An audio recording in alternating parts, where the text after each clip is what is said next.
So let's look at the next step here. This would be the proposal preparation agreement. So the proposal preparation agreement would be a 1% commission. So the idea is I have gone out and I've spent an hour or two. I've created a preliminary scope of work.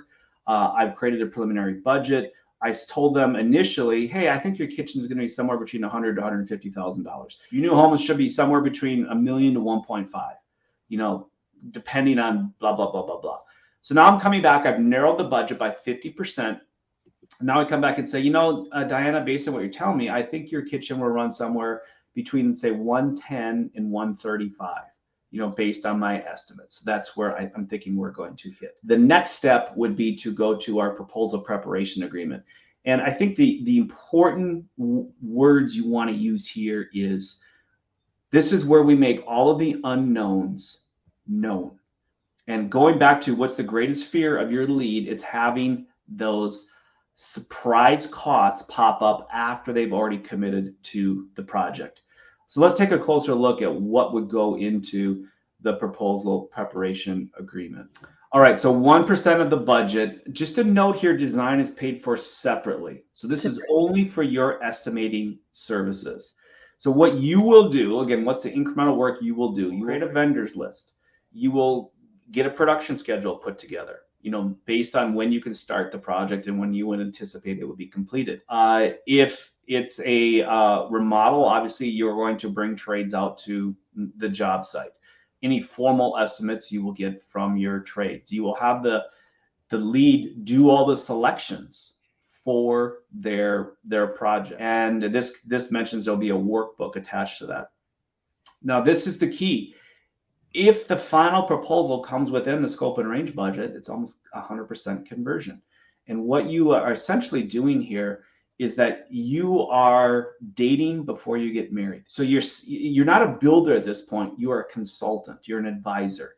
And you are providing the information to the lead so they can make a well-informed choice. This also gives you the opportunity to build a trusted relationship and solidify the value of your services and your expertise.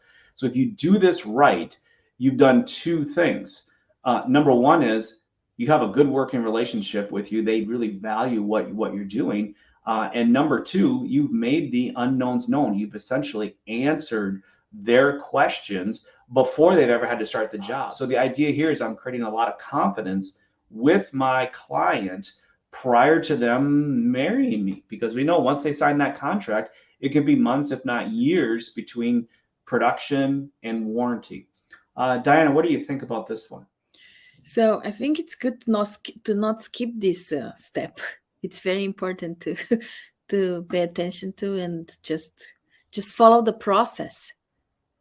It's so true. Follow the process. Simple words out there, but yet about 50% of builders do not have a formal sales process, or they'll do it differently based on the situation they find themselves in with the lead.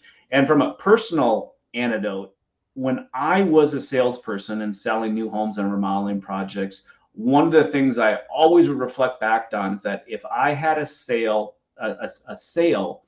that took a left turn and fell off the rails, I would always go back and I would critique what was my process, and I could almost 100% of the time I could say, you know what, I skipped this step. I didn't do this right. I made this assumption, and that assumption was wrong, and I would literally lose the sale. So it's so important. It doesn't matter how the lead comes to you, whether it's a friend, a personal referral, or simply a sign call. You need to follow the same process, and I think this is such a valuable point that you make there.